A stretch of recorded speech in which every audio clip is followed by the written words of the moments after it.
I never thought I'd be standing in my childhood home on Thanksgiving, being accused of stealing from my own mother. But there I was, surrounded by turkey and tension, watching my family unravel before my eyes. My name is Sarah Mitchell, and at 32, I built a good life for myself. After years of hard work, I'd become a forensic accountant at one of Boston's top firms. The irony of being accused of theft wasn't lost on me. I spent my days tracking down actual financial criminals. The day had started normally enough. I'd arrived early to help Mom with the turkey, just like every year. She'd been quieter than usual, but I'd attributed that to her recent health issues. At 65, she wasn't as energetic as she used to be, especially since Dad passed away 3 years ago. "The potatoes need more salt," Mom said, her first words since I'd arrived. Something was off in her tone, but I couldn't quite place it. My brother Mike arrived next with his wife, Andrea. Usually quick with a hug, today he barely looked at me. Behind them came my younger sister, Kate, clutching her phone like a lifeline. The tension in the room was thick enough to cut with a carving knife sitting unused on the counter. We managed to get through the appetizers in strained silence. It wasn't until Mom brought out the turkey that Mike finally exploded. "I can't do this anymore," he said, standing up so abruptly his chair scraped against the hardwood floor. "We need to talk about the money, Sarah." I set down my fork, confused. "What money?" "Don't play dumb," Kate chimed in, finally looking up from her phone. "We know what you did."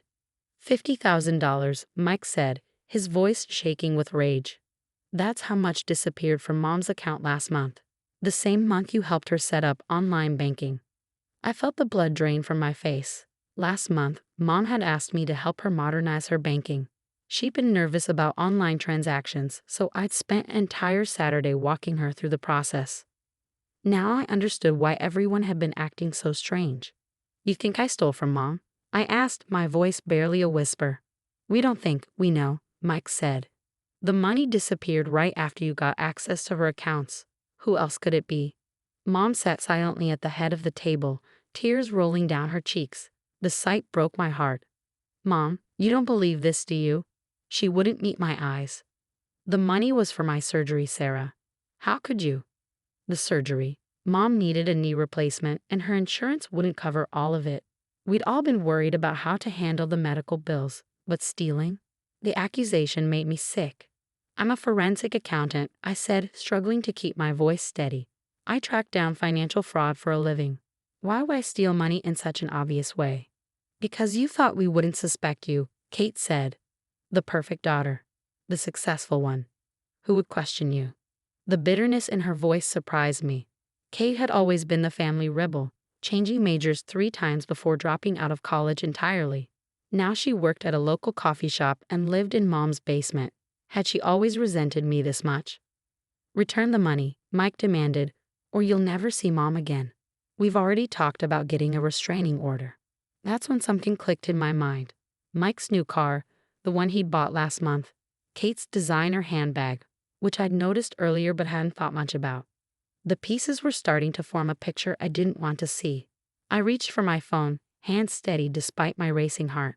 For weeks, I'd been investigating a series of suspicious transactions at work. Multiple accounts drained, always in the same pattern. I'd been building a case, gathering evidence, including security footage from various banks. "You want to know what happened to Mom's money?" I asked, opening a video file. "Watch this."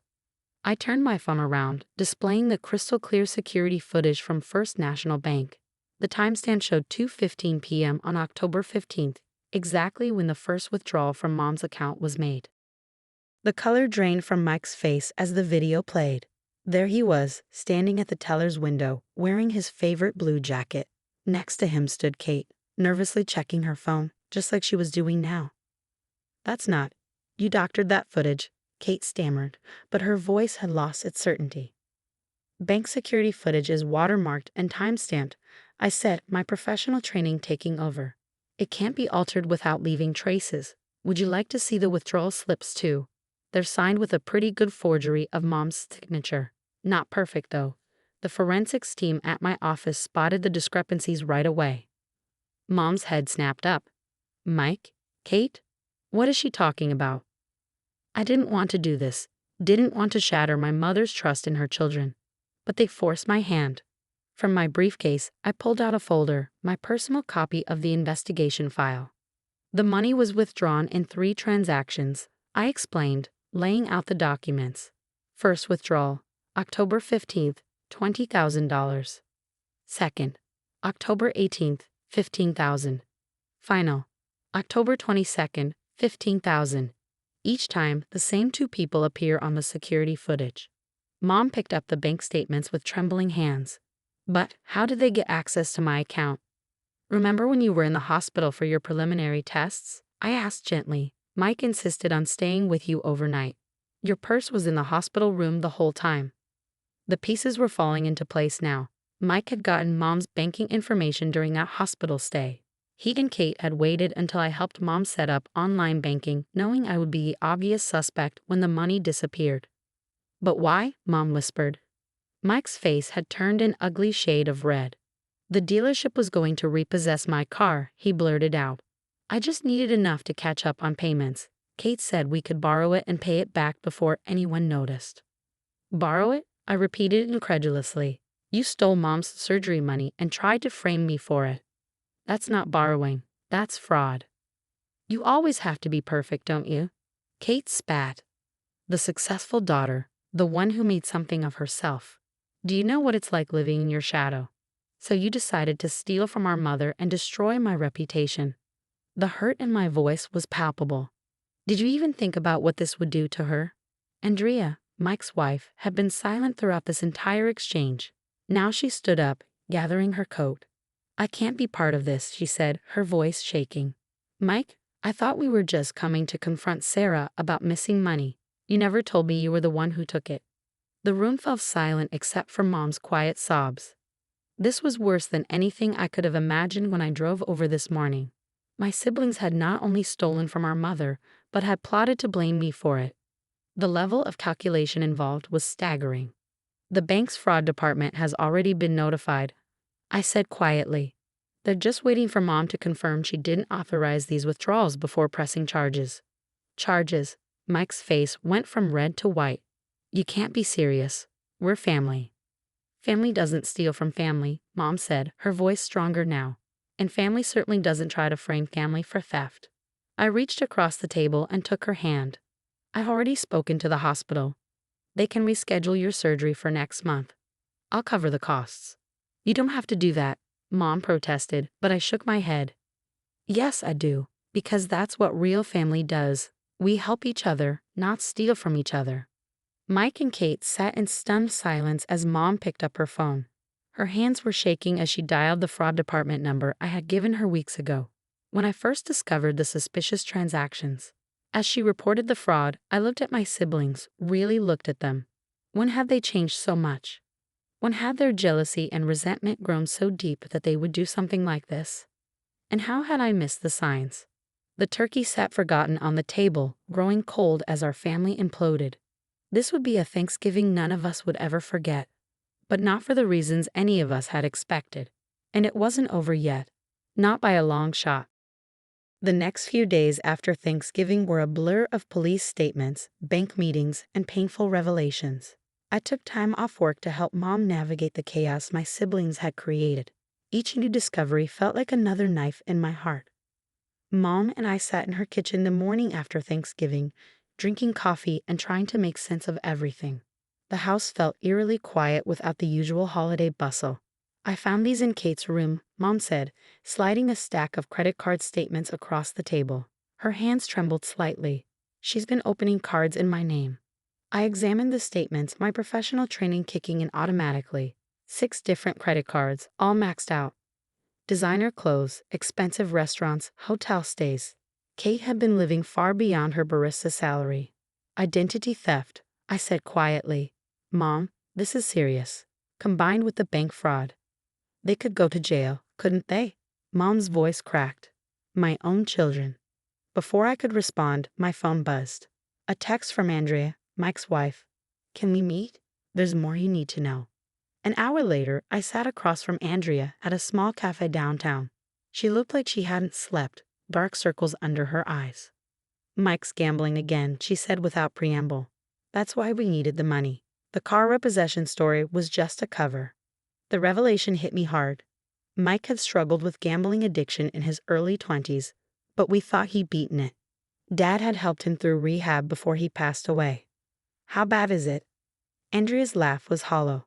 Bad enough that he convinced our teenage son to lie to the police. Tommy told them he saw you leaving the bank on the days of the withdrawals. He did what? My coffee cup clattered against its saucer. He'd involved his own son in this. Tommy confessed to me last night. He's terrified, Sarah. Mike told him it was just a family prank, that no one would get hurt. Andrea wiped away tears. I'm leaving him. I can't let Tommy grow up thinking this is what family means. Back at Mom's house, I found her sitting in Dad's old study, looking at family photos. She held one from my college graduation. All of us smiling, Dad's arm around my shoulders, Mike and Kate flanking us. Were there signs? She asked, not looking up. Did I miss something? We all missed it, Mom. I sat beside her, studying the photo. We looked so happy, so normal. They hid it well. Your father would be heartbroken. She set the photo down carefully. He always said money shows people's true colors. I never thought he meant our own children. The doorbell rang, interrupting our conversation. Through the front window, I saw Kate standing on the porch, shifting nervously from foot to foot. Don't open it, I advised, but Mom was already moving toward the door. Kate burst in the moment the door opened.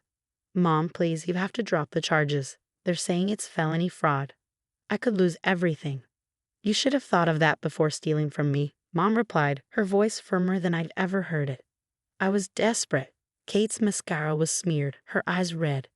Do you know what it's like watching Sarah succeed at everything while I'm stuck making lats? I just wanted a chance to get ahead. By committing fraud?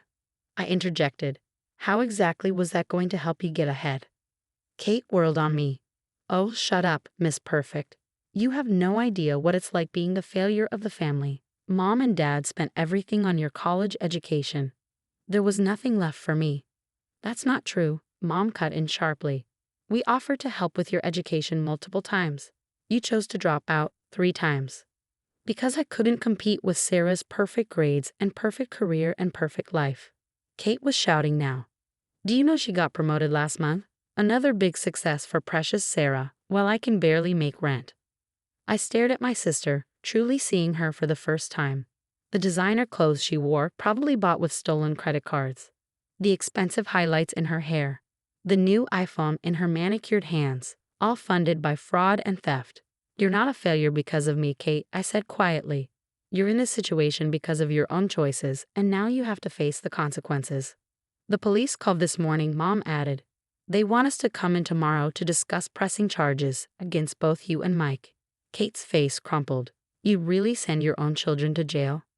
You really tried to frame your own sister for theft? Mom countered. The sound of tires on gravel interrupted us.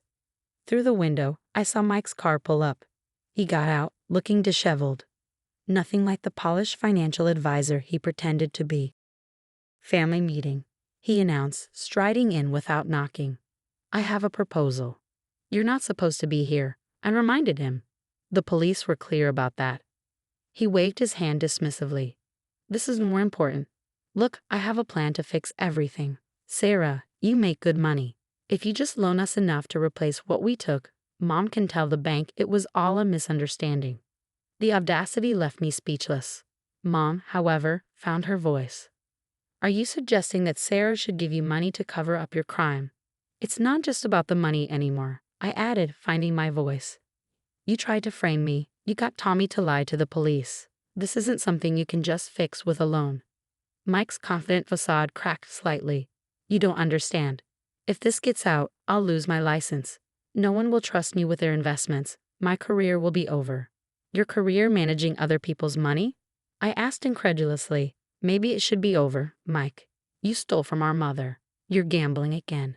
You involve your son in a criminal conspiracy. Andrea told you. His face darkened. She had no right. She had every right. I shot back. She's protecting her son, something you should have been doing. Kate, who had been uncharacteristically quiet, spoke up. Maybe Mike's right. If Sarah helps us pay it back. No, Mom cut her off. No more enabling. No more cover-ups. You both need to face what you've done. Mike's expression turned ugly. If you do this, if you press charges, we're done. You'll never see your grandchildren again." The threat hung in the air like poison. Mom's face went pale, but her voice remained steady. "If that's your choice, Michael, but I won't let you blackmail me, not with this. Not anymore." I watched my brother and sister standing there, these strangers wearing familiar faces, and felt a profound sense of loss. The family in that graduation photo was gone, shattered by greed, resentment, and lies. "You should both leave," I said quietly. "The police have your statements. They'll be in touch about next steps." "You're really going to let them do this to us?" Kate asked, her voice small. "Your own family? You stopped being family the moment you decided to steal from Mom and frame me for it." I replied. "Everything since then has just confirmed that decision." As they left, Mom sank into her chair, looking older than I'd ever seen her. "I keep thinking this is a nightmare I'll wake up from." I took her hand, feeling the slight tremor in her fingers. "We'll get through this, Mom, I promise." But as I heard Mike and Kate's cars start up and drive away, I wondered how anyone could ever put our family back together again. Some broken things can't be fixed, and maybe they shouldn't be. A month after Thanksgiving, I sat in a district courthouse, watching my siblings enter their pleas. The formal charges were extensive: bank fraud, identity theft, conspiracy, and filing false police reports. It felt surreal hearing these crimes attached to people I'd grown up with. Mom sat beside me, her back straight, her face composed. She'd aged years in the past month, but there was a new strength in her, too. She'd refused all contact with Mike and Kate after their attempted blackmail, channeling her grief into action instead. She'd worked with a bank to secure her accounts, changed all her passwords, and even started volunteering at a financial literacy program for seniors, turning her pain into purpose. Mike stood first, wearing a suit that suddenly seemed too big for him. Andrea sat in the back of the courtroom with Tommy, who couldn't meet anyone's eyes. The gambling had been worse than anyone imagined. Mike had lost his job when his firm discovered he'd been borrowing from client accounts too. "How do you plead?" the judge asked. Mike's voice cracked. "Guilty, Your Honor." Kate went next, her designer clothes replaced by a modest black dress. She'd been fired from the coffee shop when the charges became public. The credit card companies were still tallying the full extent of her fraud. "Guilty," she whispered, mascara running despite her attempts to maintain composure. I felt Mom's hand grip mine as the judge set the sentencing date for next month. The prosecutor had already outlined the plea deals. Mike would serve 18 months, Kate 12. Both would have to pay restitution. Outside the courthouse, Andrea approached us. Tommy hung back, looking lost in his father's too large jacket. "Sarah," Andrea said softly, "Tommy has something he needs to say." My 16-year-old nephew stepped forward, his face a mixture of shame and fear. "I'm sorry, Aunt Sarah. Dad said it was just a joke, that no one would believe my statement anyway. I didn't know." I cut him off with a hug. He stiffened for a moment, then collapsed against me sobbing. "I don't want him to go to jail," he choked out. "I know, buddy." What else could I say? How do you explain to a teenager why his father deserves prison? Mom touched Tommy's shoulder gently. "You'll always have a place with us, Tommy, no matter what." Andrea wiped her eyes. "We're moving in with my sister next week. I filed for divorce yesterday. Another casualty of my siblings' choices. Another fracture in our once close family." That evening, I went through old family videos at Mom's house, seeking answers in frozen moments from the past. There was Kate's high school graduation before the first college attempt. Mike's wedding to Andrea before the gambling took hold. Christmas mornings, family vacations, birthday parties, all these moments when we were still whole. Mom found me surrounded by photo albums and DVD cases, looking for clues. She asked, settling beside me, trying to understand when it all went wrong. When did they start seeing me as the enemy instead of their sister? I've been asking myself the same thing. Mom picked up a photo of Kate's first ballet recital. "Your father and I, did we cause this somehow? By praising your achievements? By helping you with college?" "Mom, no. They made their choices. Adult choices with adult consequences." She nodded slowly. "I know, but a mother can't help wondering." She paused, collecting her thoughts. "The sentencing is next month. They want to meet with us before then." I stiffened. "Why?" "To apologize, they say. Their lawyers think showing remorse might help reduce their sentences." She squeezed my hand. We don't have to go. But we did go, 1 week later, to a small conference room in their lawyer's office. Mike and Kate sat across from us, both looking diminished somehow. The swagger was gone from Mike's posture, the defiance from Kate's eyes. "I've been going to Gamblers Anonymous," Mike started. "Twice a week. I should have gone back years ago after Dad," he trailed off. "I'm seeing a therapist," Kate added, "working through my issues with competition and self-worth." They took turns apologizing, their words carefully rehearsed. I listened, trying to find genuine remorse beneath the legal coaching. Mom listened too, her expression giving nothing away. When they finished, Mom spoke. "I believe you're sorry. Sorry you got caught. Sorry you're facing consequences. But are you sorry for what you actually did? For betraying your family? For trying to destroy your sister?" Neither could meet her eyes. "That's what I thought." Mom stood, smoothing her skirt. "I hope you both find help in prison. I hope you learn from this. But I don't trust you anymore, and I'm not sure I ever will again." As we left, Kate called out, "Sarah, don't you have anything to say?" I turned back. "Just this. I would have helped you, both of you, if you'd asked. That's what hurts the most. You chose betrayal when you could have chosen trust." Walking out of that office, I felt something shift inside me. The anger was still there, the hurt too, but something else had changed. I was no longer searching for the siblings I'd grown up with. Those people were gone, if they'd ever really existed at all. "You did the right thing," Mom said as we drove home. "Being honest about your feelings." Did I? Sometimes I think if I paid more attention, been around more. "Stop," Mom's voice was firm. "You're not responsible for their choices. You're only responsible for how you handle the aftermath." The aftermath. Such a simple word for such a complicated reality. In 1 month, my siblings would begin their prison sentences. Mom would have her knee surgery, paid for properly this time. Tommy would start a new school in a new city. And me? I was learning that sometimes the deepest wounds come from the people closest to you. But healing starts with accepting that you can't fix everyone's broken pieces. Sometimes all you can do is protect your own heart and help pick up the pieces that can be salvaged. 6 months after the sentencing, life had found a new rhythm. Mom's knee surgery was successful, and she'd thrown herself into physical therapy with determination. I'd been promoted to senior manager at my firm, partly due to how I'd handled discovering the fraud. Sometimes the worst moments in life lead to unexpected growth. I visited Mom every Sunday, and this particular evening we sat on her porch watching the sunset. 2 letters lay unopened on the table between us, one from Mike, one from Kate. "They've been writing every week," Mom said, touching the envelopes. "Andrea says Mike is leading a Gamblers Anonymous group in prison. Kate's teaching other inmates basic accounting." Trying to make the best of it, I observed, keeping my voice neutral. The letters sent to my apartment remained unopened in a drawer. "Tommy's grades are improving," Mom continued. "Andrea says he's talking about studying law now, wants to help people who've been victims of fraud." I smiled, thinking of my nephew's transformation. We had dinner with him and Andrea twice a month now, building new family bonds from the ashes of the old.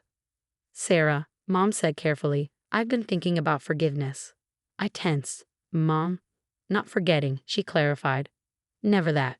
But carrying all this anger, it's heavy." She was right. The anger had become a constant companion, coloring everything. Work, relationships, even casual interactions. Just last week, I'd ended a promising date early because he'd mentioned having siblings. The wall I'd built was protecting me, but it was also isolating me. "I got a call from the victim restitution program," I said. "Mike and Kate have both started making payments. Small amounts, but consistent." Mom nodded. "Baby steps." "Do you ever wonder if we did the right thing, pressing charges?" "Every day," Mom admitted. "But then I remember what their actions say about who they'd become. They needed this wake-up call, even if it hurt us all." I picked up Kate's letter, feeling its weight. "I'm not ready to read these yet." "That's okay. Healing has its own timeline." We sat in comfortable silence as the sky turned purple and gold. Mom had started dating recently, nothing serious, just coffee with a gentleman from her physical therapy group. Life was moving forward. "I have something to tell you," I said. "I've been offered a position heading up a new fraud prevention program, teaching people how to protect themselves, their parents, their businesses." Mom's eyes lit up. You're going to help stop other families from going through what we did. That's the plan. Turn all this into something meaningful. She reached over and squeezed my hand. Your father would be so proud of how you handled everything. He'd be proud of you too, Mom. You didn't let them manipulate you. You stood strong. Later that night, back in my apartment, I finally opened my desk drawer and took out the stack of letters from my siblings. I didn't read them, but I moved them from the drawer to a box labeled Family History. Not forgotten, but not controlling my present either. My phone buzzed with a text from Andrea. Tommy got an A on his law ethics paper. Says his aunt inspired him. I smiled, typing back, "Tell him I'm proud of him." That's the thing about family. Sometimes it breaks apart, but new connections can form from the pieces. Tommy and Andrea were family now, chosen family, bound by truth rather than obligation. The last light of day faded outside my window as I sat down to work on my first fraud prevention presentation. The title slide read, "Protecting Your Family's Financial Future." Below it, I added a subtitle, "Because Love Shouldn't Cost You Everything." Mom was right about forgiveness. Not today, maybe not tomorrow, but someday. For now, I was focused on building something positive from our family's tragedy. After all, that's what survivors do. We take our darkest moments and turn them into light for others. Mike and Kate would be released eventually. They tried to reconnect, to rebuild. When that day came, I would be stronger, wiser, and absolutely clear about my boundaries. Because I'd learned the hardest lesson of all. Sometimes loving your family means loving them from a safe distance. But that was a challenge for another day. Tonight, I had a presentation to finish, dinner plans with Tommy and Andrea to arrange, and a life to live. One that was different from what I'd imagined, but perhaps exactly what I needed all along. After all, the best revenge isn't punishment or anger. It's living well and helping others do the same. And that's exactly what I intended to do.